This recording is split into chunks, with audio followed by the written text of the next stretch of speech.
계율과 함께하는 행복한 하루.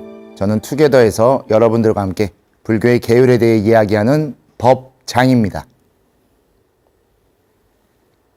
우리 여러분들과 함께하는 이 방송의 제목 바로 투게더라고 해서 계율에 대해 다루다 보니 가운데 계자를 계율의 계자로 바꿔두고 있습니다. 하지만 투게더라는 방송의 가장 궁극적인 이유는 함께 한다라는 내용을 그리고 불교적으로 어떻게 우리가 함께 살아가는 것인가에 대해 알려드리기 위해 이 방송을 처음 만들었고 지금까지 우리 많은 불자님들과 그리고 많은 분들과 더불어 투게더를 계속 같이 해오고 있습니다. 우리가 함께 한다라는 것에 대해서 오늘 좀 생각해 보려고 하는데 우리가 무언가와 또는 누군가와 함께 한다라고 할 때 가장 근본적으로 첫 번째 지점이 되는 곳이 바로 우리의 가족일 것입니다. 우리는 태어나는 순간부터 가족의 품에서 함께 태어나 함께 성장하고 함께 여러 일들을 거치며 지금까지 함께 살아오며 앞으로도 함께 살아갈 것입니다. 그리고 우리 불교에서 그 함께 한다라는 그리고 가족과 함께 한다라는 내용을 가장 여실하게 나타내는 기간이 지금 이 시기 바로 백중이라는 시기일 것입니다. 그래서 백중을 맞이해 오늘 투게더 함께 한다라는 것 그리고 우리 가족 우리를 낳아준 근본인 부모님에 대해 한번 생각하는 부모님이 나의 토대라는 주제로서 불교에서 생각하는 효 그리고 함께함, 인연이라는 것을 어떤 식으로 설명하고 어떻게 바라봐야 되는가에 대해 계율적으로 그리고 우리 불교적으로 한번 이야기해 보려고 합니다. 부모님, 우리를 낳아주셨고 우리를 지금까지 성장할 수 있게 해주신 모든 존재입니다. 그리고 그 부모님은 우리에게 있어 가장 중요한 분이며 부모님은 다시 우리에게 우주와도 같은 존재로서 서로가 뗄래야 뗄 수가 없고 없어서는 서로가 존재할 수 없는 결국 하나와 같은 존재로서 이어져 있습니다. 우리가 지금을 살고 있고 살 수 있었던 원인은 바로 그러한 부모님의 배려와 자비 덕분이었습니다.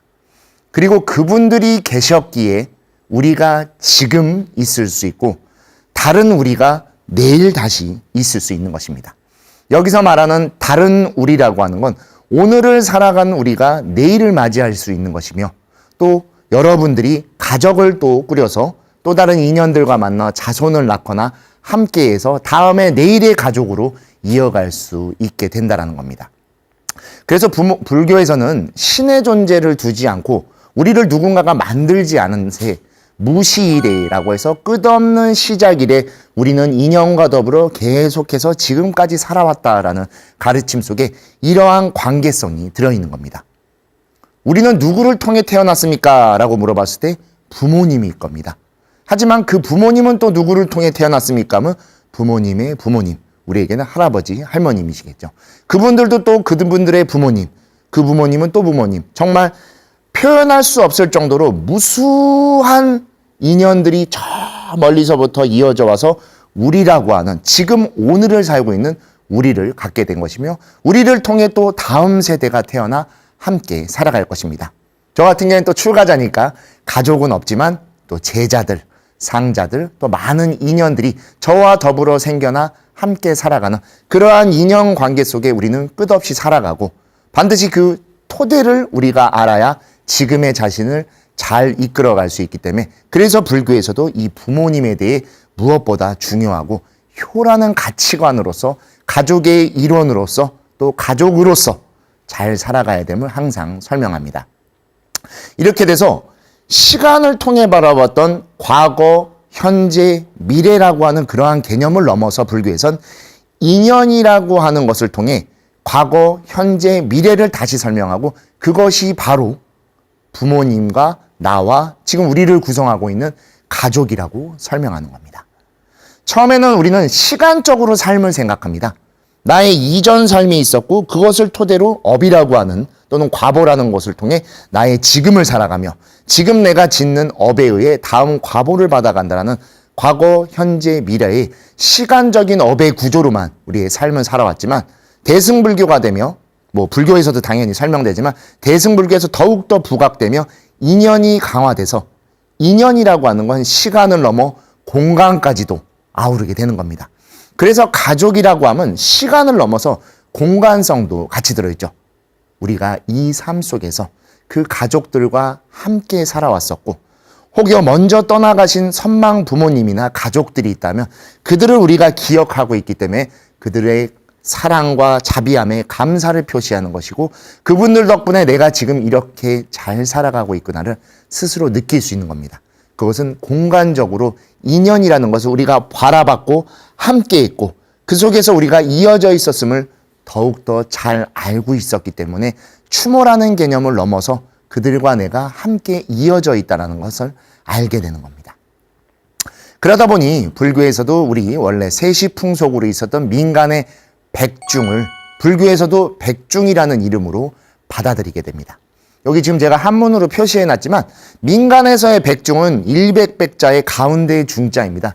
여러 의미를 담고 있지만 저는 여러 의미 중에 제일 좋아하는 이 백중의 의미 중에 하나가 원래 농업사회였을 때 농번기에 이 무더운 여름 동안 밭에 나가서 또는 논에서 일을 하면 더위를 먹거나 다칠 수가 있어서 이때쯤에는 일을 잠깐 쉬면서 곳간에 채워뒀던 음식들을 비우며 마을 잔치를 열거나 사람들과 충분한 휴식을 가졌던 시기가 바로 백중이었습니다.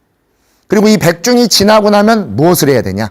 민족의 대명절 추석이 다가오기 때문에 바로 수확을 합니다.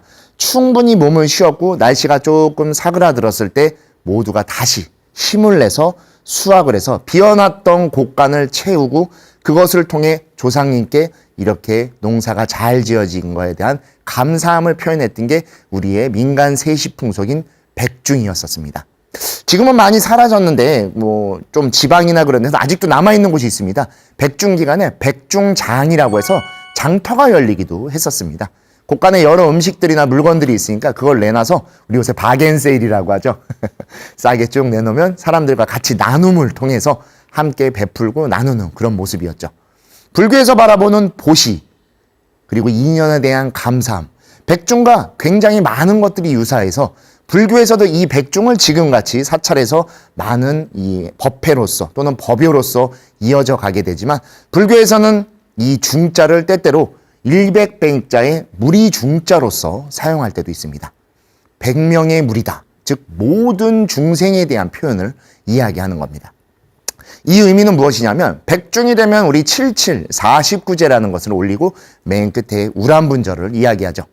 그 기간 동안 우리가 많은 대중공양이나 또는 승보공양이나 떡이나 많은 것들을 여러분들이 정성껏 준비해 제해 때마다 항상 갖고 오십니다. 그러면 그것을 함께 우리 선망부모님에 대한 제를 간절히 올리고 다 끝난 뒤에 모두에게 나누죠. 절에 오신 모든 분들이 같이 공양을 하고 떡도 받아가시고 법회가 끝난 뒤 같이 과일을 먹으면서 서로의 이야기를 나누는 그런 시간을 갖죠. 즉 모든 중생들, 절을 찾아오는 모든 분들에게 공양을 올리고 그 공양이 공덕이 돼서 우리에게 다시 되돌아온다는 회양의 가치를 백중에 투여하면서 바로 일백백자의 무리중자, 그래서 불교의 백중으로서 설명하기 시작했던 겁니다. 그리고 이 백중이 끝나는 음력 7월 15일에 우리 승보공양이라는 걸 올리죠. 우리 현재는 승보공양 하면 스님들께 가사공양을 올리는 걸로 많이 이야기되고 있죠. 우리 전에 율장 얘기하면서 이야기 들었었을 겁니다. 과거에는 우왕거라고 했죠. 우왕거가 끝날 때 안거에 그동안 수행을 닦아서 나고 고생하신 스님들께 가치나의라는 옷을 보시하는 가치나의식이라는 게 있었는데 그것이 현재의 가사공양, 승보공양으로 발전된 겁니다. 하지만 대승불교에서는 당연히 출가자 중심으로 승가가 구성되긴 하지만 승가의 운영이라고 하는 것은 사부대중이라고 해서 출가의 비구, 비구니 제가의 우바세, 우바이가 함께한다라는 가치관이 굉장히 커지면서 저를 찾아오는 모든 분들, 즉 사부대중에게 만발공양을 올린다라는 의미에서 승보공양을 더 확대하고도 있어서 우리가 지금 말하는 백중이라는 의미에는 그처럼 사찰을 찾아오는 모든 분들 그리고 이 기간에 우리가 함께 백중제 그리고 우람분절에 그러한 제를 올릴 때 모든 분들에게 공양을 올린다라고 해서 이 공양의 공덕을 모두에게 회양하는 의미로 이야기되기도 합니다. 그래서 모두가 함께하기에 지금 이 순간에 우리가 지금 이렇게 함께 살아간다는 걸 더 여실하게 알고 지금 이 순간이 얼마나 소중하며 우리가 지금을 살아가는 이 순간이 얼마나 많은 인연들의 도움, 그들의 배려, 그들의 자비심 덕분에 이렇게 할 수 있었는가를 더 깊게 알게 되는 겁니다. 즉 불교에서 말하는 효라고 하는 건 단순히 우리 유교나 도교에서 말하는 조상 숭배가 아니라 조상님들에 대한 감사와 인연을 그리고 우리가 다시금 이어가는 효로서 설명하는 게 불교적인 효인 것입니다. 조상 숭배만 이루어진다라고 하면 조상에 대한 우리가 영혼이나 혼백을 기리게 되지만 이렇게 우리 조상이 우리를 지금까지 키워주셨고 함께 해주셨다라는 감사함과 그 인연이 지금 우리를 살아가게 했고 우리를 인연으로서 다음 가족들이 또 태어나고 또 다른 가족들로 계속 이어져 갈 것이기 때문에 그것에 대한 감사함을 말하는 게 바로 불교에서 말하는 효라고 하는 좀 더 특별한 개념일 것입니다. 왜냐하면 동양에서 말하는 효라고 하는 것은 위와 아래 이런 수직적 구조의 효입니다. 자손은 조상님을 받들고 우리는 아랫세대이기 때문에 먼저 태어나신 조상님을 계속 항상 이렇게 잘 모시는 걸 우리가 알고 있는 효라고 합니다. 근데 불교는 수직적 구조가 아니죠, 여러분. 불교는 오히려 원형의 구조이죠. 윤회라는 틀 속에는 위도 아래도 옆도 없습니다. 설령 아래라 할지언정 윤회라는 서클이 돌아가게 되면 언젠가 위로 올라갈 것이고 때로는 옆으로도 갈 것입니다. 그래서 우리 부모운중경 속에서도 부처님께서 뼈무더기를 보고 과거의 나의 부모님이셨을 수도 있다라고 표현하고 또 어떤 존재이든 간에 지금 설령 나의 자손일지라도 전생의 어떠한 인연으로 나와 가족이었을 수도 있고 나의 부모였을 수도 있다. 즉 그렇게 해서 다시 수평적 구조. 그래서 불이라는 개념으로서 그래서 서로를 존중해주고 서로가 중요한 인연으로 묶여있다는 것을 아는 겁니다.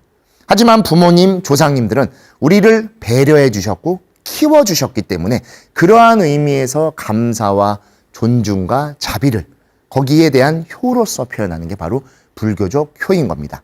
왜냐하면 자칫하면 우리 불교에 대해서 우리가 제도 지내고 여러 가지 의례의식이 많다 보니까 사실 불교가 유교랑 다를 게 뭐야? 이러한 개념이 생기면 과거로 돌아가 불교나 힌두교나 불교나 베다나 다른 게 뭐야라는 것과 똑같은 문제점에 떨어질 수 있기 때문인 겁니다. 그래서 불교가 동아시아로 넘어오면서도 부모운중경이라는 것을 만들어서 불교적 효라는 것이 유교와 도교와 흡사하지만 불교적 가치관으로서 그것이 설명되어지고 있다는 걸 알리기 위해서 우리 동양에서 이 부모운중경이라는 것들이 생겨나게 됐던 것이죠. 그만큼 동양에서는 효라는 개념이 굉장히 중요하고 그 효라는 것을 바르게 불교적으로 설명하기 위해 이러한 백중, 부모운중경, 우람분절 그런 것들로서 불교가 조금 더 다른 가치관을 가지고 있었다라는 겁니다. 지금 쭉 말씀드렸죠. 바로 우람분절이라고 합니다. 매년 음력 7월 15일입니다. 올해 2026년 기준으로 양력 7월 10일부터 8월 27일 그 49일간 백중 7칠제 49일의 천도제와 지장기도를 올리는 게 우람분절의 기본적인 이 하나의 패턴이기도 하죠. 해마다 달라집니다. 매 음력이다 보니까 요새 젊은 세대들은 음력을 안 써서 헷갈려 하기도 하는데 우리 사찰에서 주는 달력에 보면 항상 음력이 있죠. 그래서 맨 마지막 날 우람분절을 기준으로 앞쪽으로 49일을 끌고 가서 기간을 만드는 겁니다. 지금 이런 설명까지 해드려야 되는 시대가 됐죠. 그래서 49일이라고 하는 77의 기도를 올리죠. 이 77제라는 것은 여러 의미도 담겨 있지만 불교적으로 좀 더 설명드린다고 하면 전에도 말씀드렸듯이 부처님께서 정각을 이루신 뒤에 7일간 총 7번 그 열반의 깨달음을 다시금 사유하시는 시기로 가졌죠. 그래서 그거를 기준으로 우리가 77기라는 기도, 이 시간을 갖고 또 동양으로 넘어오면서 명부시황이라는 개념으로서 우리가 49일 동안 중음이라는 존재가 심판을 받는다라는 그러한 두 가지의 설이 담겨져 있고 저는 개인적으로 부처님이 7일 동안 그래서 그 총 7번 사유하셔서 그러한 깨달음을 느끼시고 그걸 중생에게 전하셨다는 그 기간을 조금 더 좋아하기도 합니다. 그리고 이 기간에는 지장기도를 올리죠. 근데 제를 올릴 때는 우리가 나무아미타불이라고 해서 아미타불 기도를 올리지만 천도제를 지날 땐 지장, 이 백중에 지장정근을 합니다. 왜 지장과 아미타불을 둘 다 할까요, 여러분? 지장보살, 어디에 계신 분인지 아시죠? 지옥문 옆에서 중생들을 거두어 다른 곳으로 이끌어 주시는 분입니다.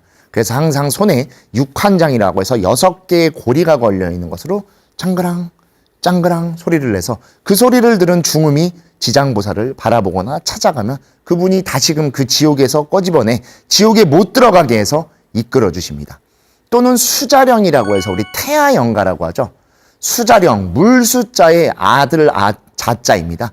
즉 아직 태어나지 못해 물과 같이 즉 세포로만 존재했던 것이다 라고 이야기해서 그들은 태어나지 못했기 때문에 바로 오음이 없었습니다. 색수상 행식으로서 받아들인 게 없기 때문에 그들을 지장보살의 위신력으로서 이끌어서 지옥이 아닌 다른 곳으로 잘 가 보다 나은 삶으로 살게 해주신다는 것으로서 윤회라는 개념이 백중에 들어있기 때문에 그 윤회의 사막도에 가장 미친 지옥에 떨어진 중생을 제도해 주는 것이다. 그렇게 해서 제도된 중생을 천도제 때 나무아미타불을 간절하게 염하면서 그들이 윤회를 하지 않고 아미타불의 위신력으로서 극락왕생에서 윤회의 고통으로부터 벗어나 극락에서 편안한 안락한 삶을 살아갈 수 있게 그리고 부처님의 법을 듣고 그곳에서 열반에 이를 수 있게 해주십시오라고 하는 게 이 두 가지 의례를 다 담아 바로 천도제에서 나무아미타불 그리고 백중에 기도를 하며 지장정근을 함께 하고 있는 것입니다. 근데 재밌는 게 하나 있죠, 여러분. 쭉 지금 이야기를 했는데 아 맞다 그렇게 해서 우리 조상님 또는 먼저 돌아가신 분을 천도하고 그렇게 해서 또 윤회를 하게 해드리는구나 라는 거 충분히 이해하셨을 겁니다. 근데 그 이해의 기반에는 한 가지 불교랑 크게 모순되는 게 있습니다. 바로 무아와 무상을 말하는 불교에서 영혼의 천도제를 지낸다고? 라는 아주 어려운 딜레마에 빠지게 됩니다. 혼백이 있다라고 하면 그게 영원불변한 실체일 테시고 불교에서 가장 부정하고 부처님이 그것을 없다라고까지 선언하신 아뜨만, 아의 존재를 인정하게 되는 것이죠. 실제로 불교를 설명하거나 불교를 배울 때 이 지점에서 굉장히 어렵고 이것을 잘 이해를 못해서 때때로 아에 대해 실존하긴 하는 거 아니야? 도저히 이걸 설명하기 어려운데라고 해서 무아가 아닌 비야, 아닐비자를 쓰는 경우들도 실제로 존재합니다. 하지만 불교에서는 명확하게 안아트만이라고 해서 무아에 대한 걸 명확하게 설명하고 계시고 모든 것은 또 영원하지 않는다. 영원불변의 것은 존재하지 않는다라는 무상의 가치관을 말합니다. 그럼 지금 제가 쭉 설명드리고 있던 천도제와 지장기도 또는 이러한 백중, 우람분절 이것은 어떻게 이해해야 됩니까? 오늘 그걸 좀 더 설명드리기 위해 오늘 마침 백중 특집같이 설명드리며 이러한 내용도 좀 준비를 했습니다. 태초에 이러한 개념들이 생겨난 건 불교가 인도에서 태어난 종교이다 보니까 인도의 조상님의 영혼에 대한 문화인 포레따라는 신앙이 있었습니다. 즉 우리가 이해하는 유교, 도교의 이 조상숭배, 제사의 개념과 똑같습니다. 하지만 이것을 불교에서는 아귀에 대한 공양을 베푸는 법회인 시아귀회라는 것으로 바꿨었습니다. 과거에 우리도 이 시아귀회라는 게 남아 있었었고 하지만 지금은 이게 대가 끊기면서 이 시대를 지나면서 백중이라는 개념으로 정착되게 됐고 실제로 일본에서는 지금도 굉장히 크게 아직까지도 열리고 있는 중요한 법회 중에 하나입니다. 이 끝에 이제 지장보살 우람분절을 묶어 지조봉이라고 해갖고 일본에서도 이 9월까지 굉장히 중요한 시기로 여기기도 하고 이것은 불교적인 중요한 의례의식이었던 겁니다. 그리고 여기 악이라고 표현이 등장하죠. 사막도에서도 두 번째 지옥 아기 축생의 그 아귀인 겁니다. 아기가 됐다라는 건 단순히 조령 문화를 넘어서서 조상님이 태어나시긴 했었지만 그 모습 그대로가 아닌 다음 윤회로 아귀로 태어날 수도 있게 되었다라고 해서 몸이 바뀌어진 것을 설명하고 있어서 무상의 개념, 무아의 개념을 이런 식으로 좀 더 설명하게 됐던 것이죠. 그리고 불교에서 설명될 때 존재라고 하는 즉 현재의 나는 오온이 임시로 화합되었다. 오온은 색수상 행식이죠. 그래서 오온가 화합의 존재라고 이야기를 합니다.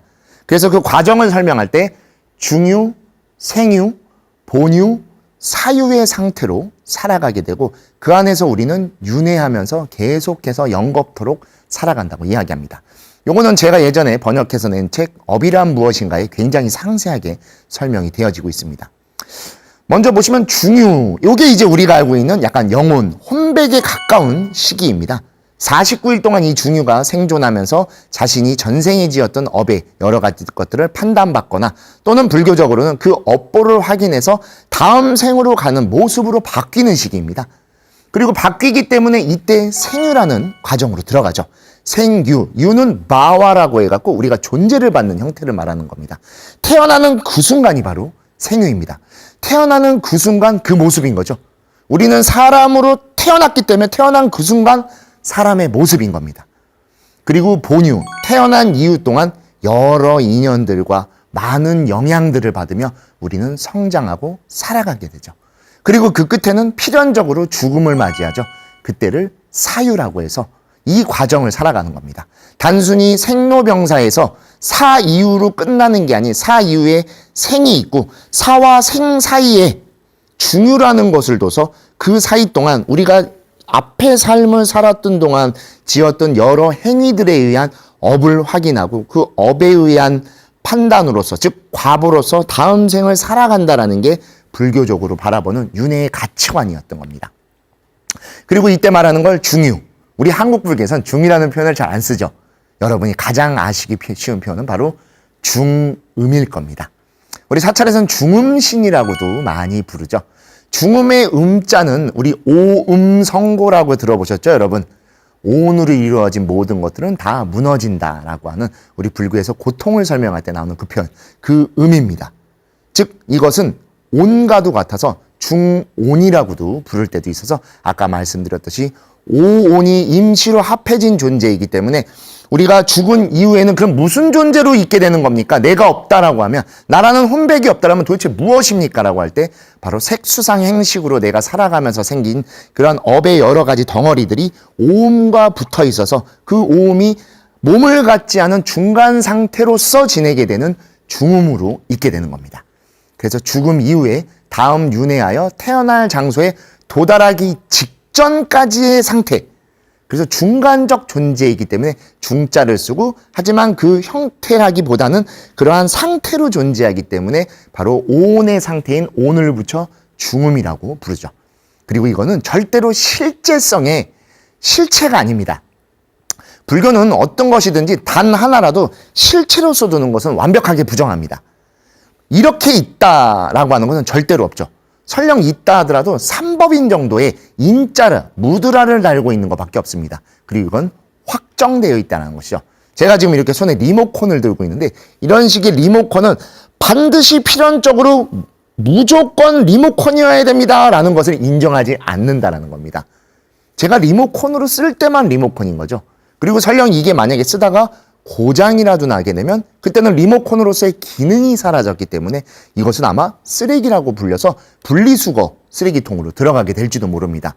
즉 이처럼 하나의 모습으로도 있지만 여러 가지 기능이나 사용성과 사용하는 여러 가지 인연들이 묶여 있을 때 이 형태로 존재하게 되는 것, 그것을 불교에서 가화합이라 불리는 것이고, 하지만 생명 있는 존재이기 때문에 단순히 이런 물건과는 다른 오온을 갖고 있는 존재라 오온으로서 임시로 화합되어 있다라고 생명을 바라본 것이고, 그 생명은 그래서 다시 그 업의 사이즈에 의해 육도윤회라는 것을 계속 살아가게 된다라는 것입니다. 그리고 이 중유에는 굉장히 중요한 특징이 7가지가 있습니다. 이것도 업이란 무엇인가에 나와 있는 걸 제가 여러분께 좀 설명하기 위해 조금 줄여놓은 겁니다. 첫째는 중음은 생존의 상태와 같은 모습입니다. 생존의 상태? 그럼 지금 이 모습 그게 영혼인 거 아닙니까? 라고 볼 수 있는데 아닙니다. 여기서 4번과 이제 비슷하게 형태가 나오죠. 보시면 태어날 것이 결정되는 순간 그 모습으로 바뀝니다. 강아지로 되는 것이죠. 요새 그 앞에 김혜자 선생님이 나왔던 천국보다 아름다운이라는 드라마가 있었었는데 거기 보면은 지옥에 가셨던 김혜자 선생님이 이 천국으로 올라가죠. 불교로 따지면 이제 윤회의 어딘가인데 어떤 사람들이 막 모여있는 공간에 있습니다. 제가 투게더를 통해서도 한번 보여드렸었는데 분명 사람이어서 말을 거는데 이 사람들의 행동이 좀 이상해요. 그 나중에 봤더니 전생에 강아지, 고양이, 즉 반려견이었던 존재들이 좋은 업을 갖고 태어나 인간의 몸을 받은 거였습니다. 근데 아직 개의 형태긴 해도 전생의 생존의 상태인 개의 모습을, 개의 업을 갖고 있기 때문에 개로서 막 그런 모습들이 등장합니다. 그리고 거기서 정말 안타깝게 헤어졌던 주인들을 만나자마자 다시 개로 바뀌는 모습이 나오죠. 바로 그러한 형태를 아주 비슷하게 잘 설명한 것 같습니다.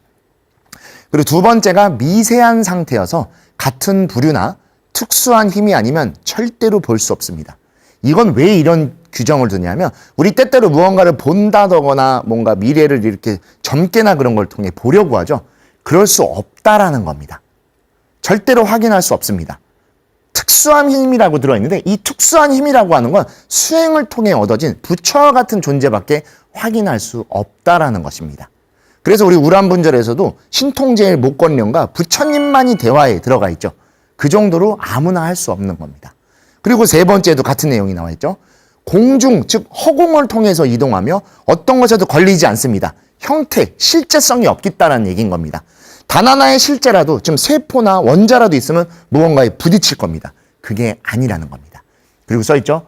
부처님도 통제할 수 없다라고 표기가 되어 있습니다. 이 내용들은 설일체유부라고 하는 이 하나의 부파의 논서에서 전해지는 내용을 여러분께 정리해서 말씀드리고 있는 겁니다. 단순히 이 법장스님 개인의 생각은 절대 아닙니다. 그리고 이거에 대한 내용은 업이란 무엇인가의 책에 굉장히 상세하게 원서가 어디에 나와 있는 것까지도 잘 나와 있습니다. 그리고 네 번째, 태어날 곳이 결정된 중유는 바꿀 수 없다입니다. 즉 다음 윤회가 결정된 중유는 절대로 바꿀 수 없다라는 겁니다.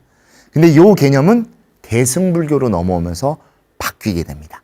바로 지장보살, 아미타불과 같은 존재들이 아까도 쭉 앞에 설명드렸죠. 구제를 해주는 바로 보살이 갖고 있는 보살심과 보살행 그리고 부처의 위신력을 통해서 바꿀 수 있게 달라진 겁니다. 여기 나오는 내용들은 초기 불교에서도 부파불교 시대 때 나오던 거다 보니까 대승불교 이전입니다. 대승불교가 바뀌면서 이러한 것들을 중생을 위해 제도력이라는 힘으로써 바뀔 수 있게 수행이 바뀌게 된 겁니다. 그리고 다섯 번째, 이들도 무언가를 먹어야 되죠. 생명이니까. 그래서 향기를 먹고 산다라고 이야기를 합니다. 그리고 여섯 번째, 중유로서의 삶은 매우 짧아 최대 7일에서 49일이다 라고도 이야기를 합니다. 그래서 7일째를 지내는 경우도 있고 49제를 지내는 경우도 있죠. 바로 이것을 기반으로 쭉 이야기됐던 것입니다. 그리고 일곱 번째 마지막입니다. 삼선도로 태어날 중유는 위로 향하고 사막도는 거꾸로 선다라고 이야기를 합니다. 즉 삼선도는 위로, 우리가 지금 바르게 서 있죠. 하늘을 향해. 사막도는 거꾸로 매달려 태어난다는 겁니다. 이 일곱 번째를 통해서 우람분절의 어원이 생겨나게 된 겁니다. 재미있는 내용이 있었는데 이러한 중음을 통해 즉 조상에게 공양을 올려 그들이 원만하게 윤회하고 천도되고 극락왕생하길 바라는 그러한 후손들의 감사의 마음을 담은 법회 의식이 바로 우리가 지금 지내는 백중이며 우람분절의 가치인 겁니다. 근데 아까 쭉 살펴보셨는데 5, 6, 7번의 특징은 실제로 지금 우리 법회 의례에서도 사용합니다. 쭉 설명만 듣기 그런 거 그냥 책에나 써있는 그런 거지라고 생각하지만 아닙니다. 실제로 그것을 기반으로 불교의 의례를 많이 만들어놨죠. 5, 6, 7번 뭐였는지 다시 한번 살펴보겠습니다. 5번 향기를 먹는다. 6번 수명이 7일에서 49일까지이다. 7번 삼선도로 태어나면 위를 향하고 사막도는 거꾸로 매달려 태어난다 라고 되어 있었죠. 즉 5번에 의해서 향을 먹기 때문에 우리가 제를 올릴 때 꼭 향을 꼽는 겁니다. 반드시 향을 꼽죠, 여러분. 향을 안 꽂으면 안 됩니다. 그리고 불교에서도 또 5분 향례라고 해서 향을 통해 부처님께 예경을 올리는 그러한 문화들이 있듯이 중음에게는 향을 통해서 단순히 예경을 넘어서 이들이 향을 먹기 때문에 그 먹이를 두고 오기 때문에 그러한 것을 하는 겁니다. 그리고 백중 49일 동안 정성껏 그들을 위해 이러한 제를 올리는 것이죠.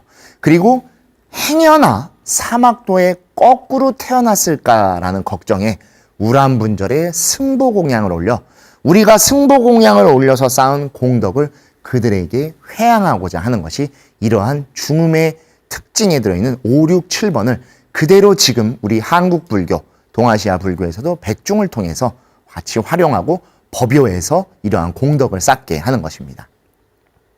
바로 우람분절이라고 부르죠. 우람분절이라고 부르지만 사실 풀어서 얘기하면 우란분이라는 절기이다라는 얘기입니다. 불교에 여러 의례의식들이 있지만 절기로 구분되는 유일무이한 시기입니다. 그 정도로 불교의 의례의식이긴 하지만 민중에서도 굉장히 중요하게 여길 수밖에 없었던 겁니다.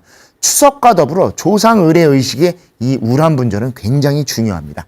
그리고 그것의 토대가 돼주는 것은 우란분경이라고 해서 올람바나 수뚜라라고 해서 여기의 내용은 목건련의 이야기라고 우리가 알고 있지만 목건련이 출가하기 전의 이야기인 거죠.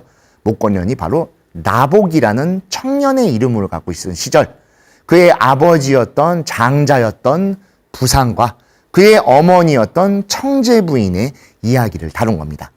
그리고 훗날 나복이 출가해서 우리가 알고 있는 목련존자 목건련이라는 사람으로서 거듭되어 불교의 부처님의 10대 제자이며 신통제일의 대아라한으로서 수행을 닦게 되는 그 이야기가 바로 우란분경에 담겨져 있는 것이고, 그것을 기리는 시기를 우란분절이라고 해서 지금도 매년 음력 7월 15일, 좀 더 쉽게는 하안거가, 여름 안거가 끝나는 날입니다.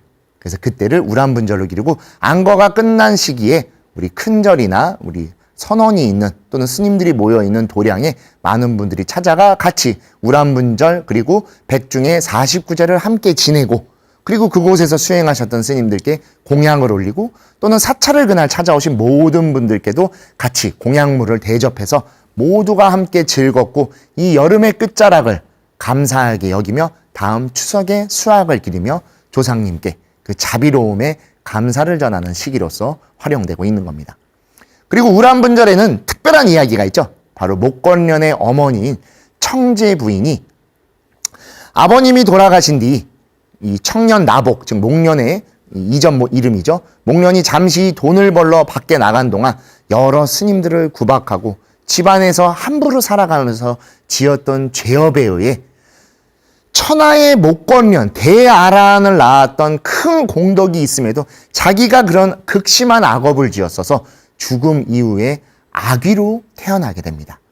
그리고 그 아귀로 태어나게 된 것을 너무 가슴 아파하고 힘들어했던 아들 목건련이 신통으로 그 모습을 보고 울부짖으며 수행을 못하게 되니 부처님께서는 사실을 못 보게 합니다. 누구도 윤회를 함부로 바꿀 수 없기 때문에, 아까 중음의 이야기에도 나왔죠. 부처조차도 함부로 바꿀 수가 없기 때문에 절대로 어머니의 모습을 바라보지 말아라.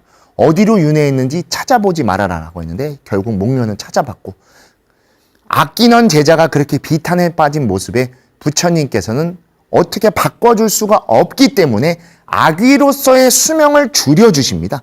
그래서 아귀로서 단명하게 되는 것이죠. 우리 때때로 불교에서 단명하는 경우들이 있죠. 살다 보면은 그 단명을 불교에서 부정적으로만 바라보지 않는 이유도 어쩌면 그 존재가 살아가는 동안 더 큰 일을 겪었을 수도 있고, 또는 살아오는 동안 많이 아팠거나 힘든 일을 겪었었을 때 빨리 다음 생으로 좀 더 좋게 태어나라고 하는 긍정적인 이유로 해석해서 이처럼 오란분경의 이야기와 마찬가지로 어미의 수명을 단명해서 아귀로서의 고통을 일찍 끝내줍니다. 하지만 일찍 끝냈다 하더라도 악업이 있으면 인과응보, 자업, 자득으로 받을 수밖에 없기 때문에 다시 태어났었어도 축생인 개로 환생하게 됩니다. 하지만 개로 태어났기 때문에 신통제일인 목건련이 금생에 태어난 개의 존재를 찾는 건 어렵지도 않죠. 그리고 부처님이 이제 알려주십니다. 이제부터 너와 그리고 인연으로 묶여있는 너의 개로 태어난 어머님이 공덕을 쌓아라. 복덕을 쌓아라. 그래야만 그 복덕이 너의 복덕일지언정 부모님께 회양돼서 너의 어머님이 다시금 목숨이 다해 태어날 때 좋은 몸으로 태어날 수 있을 것이다. 매년 음력 7월 15일에 안거가 끝날 때 출가 제가의 모든 이들에게 승보공양을 올려야 하느니라 라고 말씀을 해주셨고, 그래서 간절한 마음으로 목련이 항상 이 시기에 승보공양을 올렸고, 그래서 개로서의 수명이 다 되었을 때 어머님이 그 공덕에 의해 도리천에 다시금 태어나 안락을 누리게 되었다라는 이야기가 바로 우리 우란분절 그리고 우란분경에 나타난 바로 이 효에 대한 모습인 것입니다. 그렇기 때문에 불교에서도 이 백중을 가장 중요한 시기로 여기고, 그리고 백중의 모든 가족들이 함께 모여 단순히 선망 부모님을 기리는 것을 넘어 그들의 감사함을 느끼고 지금의 나를 소중하게 살아가고 지금의 내가 다음의 자손에게 그 마음을 잘 전해야 된다는 것이죠. 그리고 우람분경을 통해서 또 하나 재밌는 내용이 나오죠. 아무리 대아라한이고 대단한 신통을 가졌다 할지언정 업의 과보는 그 누구도 바꿀 수 없다라는 아주 간절한 가르침을 알려주고 계신 겁니다. 그러면 우리는 결국 그렇게만 살아가야 됩니까? 결정론이고 단면론에 떨어지는 것입니까? 라고 볼 수 있지만 절대로 그렇지 않죠. 그러나 지금부터 다음에 자신의 바른 행과 화합과 자비로 하는 보시는 무량한 공덕으로 회양되어 그 자신에게 되돌아와 그 삶을 바꿔줄 것이며 공덕으로 회양된 그 공덕조차 다시금 우리 가족에게 회양하게 인연에게 회양하게 된다면 그들과 더불어 우리가 더욱더 행복하게 살아갈 수 있다는 것이죠. 우리는 각자의 삶을 각자의 행으로 살아갑니다. 그리고 불교에서 그 업에 대해 자업자득 인과응보라고 말하지만 사실 대승불교에서 바라보는 것은 그 자업자득을 넘어선 곳에 있는 인연을 훨씬 더 중요하게 생각합니다. 우리는 인연 속에서 그들과 관계를 갖고 그들의 영향을 받으며 살아가기 때문에 그 인연의 힘은 업으로서 우리를 당겨 가족이라는 공업중생, 동류중생으로서 함께 살아가게 하고 있기 때문에 단순히 그러한 자신의 업만으로 살아가는 것을 넘어 그 업 속에 영향을 주고 있고 관계를 갖고 있는 가족이라는 함께하는 업, 그리고 같은 부류의 중생들을 더욱더 품을 줄 알고 그들과 함께 살아가야 된다는 것이죠. 나의 과거는 나의 부모님이십니다. 그리고 나의 지금은 바로 나의 지금 행입니다. 그리고 나의 내일은 바로 나와 지금 함께하고 있고 앞으로 함께할 인연일 것입니다. 이렇게 우리의 과거, 현재, 미래라는 시간과 공간이 모두 다 만들어지게 되는 것이죠. 즉, 지금 나의 삶에 대해 만족하거나 지금보다 더 나은 삶을 살아가기 위해선 지금 나의 행을 바르게 닦아야 하지만 지금 내가 행을 닦을 수 있는 근본 토대는 바로 우리 부모님이 감사하게 우리를 낳아주신 것이며 낳아주신 그 공덕으로 우리를 키워주셨기 때문에 지금 내가 판단하고 결정해 행을 닦고 인연을 쌓을 수 있었다는 걸 여실하게 알아야만 되는 겁니다. 그렇기 때문에 불교에서도 백중과 우람분절에 그리고 언제나 부모님께 감사하고 부모님을 기억하고 부모님과 함께할 때 나도 그와 같아지게 되는 것입니다. 우리는 결국 누군가의 또 다른 부모가 될 것입니다. 출가자인 저희야 낳는 부모가 될 수는 없지만 기르고 함께하는 부모가 될 것입니다. 그리고 부처님은 모든 중생의 부모와 같다라는 이야기를 하죠. 그리고 실제로 우리 여러분들 불자님들은 누구의 부모일 것이며 또 부모가 될 것입니다. 부모가 되려고 할 때 내가 앞에 부모님을 어떻게 모셨고 어떻게 감사했냐는 그 모습이 그대로 영향을 받아 투영될 것입니다. 우리는 누군가의 또 다른 모습이고 그분들과 같은 삶을 이 순간 이 공간에서 영위한 존재이기 때문입니다. 항상 감사할 줄 알고 때때로 부족하고 어렵더라도 그것은 우리의 탓이지 우리가 노력해서 오히려 그분들을 더 편안하게 모셔야 됩니다. 그리고 그분들과 함께 할 줄 알아야 하는 것이죠. 왜냐하면 부모님 덕분이며 저 역시도 그 덕분에 법장일 수 있는 것이기 때문입니다. 부모님 덕분에 우리는 태어났고 자라났고 성장했고 그리고 변화할 수 있었습니다. 저 역시도 한 부모의 자식이기도 합니다. 저는 지금 이제 어머님밖에 계시지 않다 보니까 어머님이 저를 얼마나 힘들게 키우셨고 지금까지 수행하는데 많은 응원을 해주셨는지 정말 깊이 알고 있습니다. 그리고 저에게 또 여러분들이 부모와 같으신 겁니다. 제가 앞에 투게더에서도 말씀드렸듯이 지금 저는 여러분에게 있어 투게더에서 이렇게 여러분과 계율에 대해 이야기하는 법장으로서 여러분을 뵙고 있습니다. 그 법장으로 제가 역할을 하기 위해선 여러분이 투게더를 함께 해주셨고 지금도 투게더를 응원해 주시고 투게더와 함께 해주시기 때문에 저의 존재성과 저희가 그리고 투게더를 할 수 있는 작용을 행을 닦을 수 있는 것이죠. 그와 마찬가지로 부모님도 우리를 지금까지 낳아주셨고 길러주셨고 함께 해주셨습니다. 우리 모두는 부모님 덕분에 지금을 살아가는 것이고 그분들 덕분에 여러분이 지금 그 이름으로 그 삶으로 살아가는 존재입니다. 마무리에 여기에 제 이름을 넣어두긴 했지만 각자 여러분의 이름을 넣으시면 됩니다. 덕분에 누구누구이신 겁니다. 덕분에 법장이고 덕분에 여러분이며 덕분에 우리일 수 있는 것입니다. 조금 더운 날이긴 하고 날씨가 정말 힘든 시기이긴 하지만 이 힘든 시기도 또 지나갈 것이며 그리고 이 오히려 힘든 시기에 부모님과 우리의 가족들과 인연들과 함께 있어야 우리가 이것을 넘어갈 수 있다는 걸 더 깊이 이해할 수 있을 것입니다. 백중의 기간, 우란분절, 간절한 마음으로 여러분의 소중한 인연들이 우리 곁에 있었고 지금 함께하고 있고 앞으로도 함께 할 것이라는 것을 더 절실히 느끼고 그분들과 함께 항상 사랑하고 감사하고 자비를 베풀어 더 큰 공덕이 회양되는 시기가 되시기를 바라드리며 오늘 투게더 우리 가족 그리고 불교에서 말하는 제, 효가 불교에서 얼마나 중요한 가치를 갖고 있고 그들과 더불어 우리는 지금을 살아가고 있다는 것을 더 여실히 느끼는 하루가 되시기를 바라드리며 여기서 마치도록 하겠습니다. 감사합니다.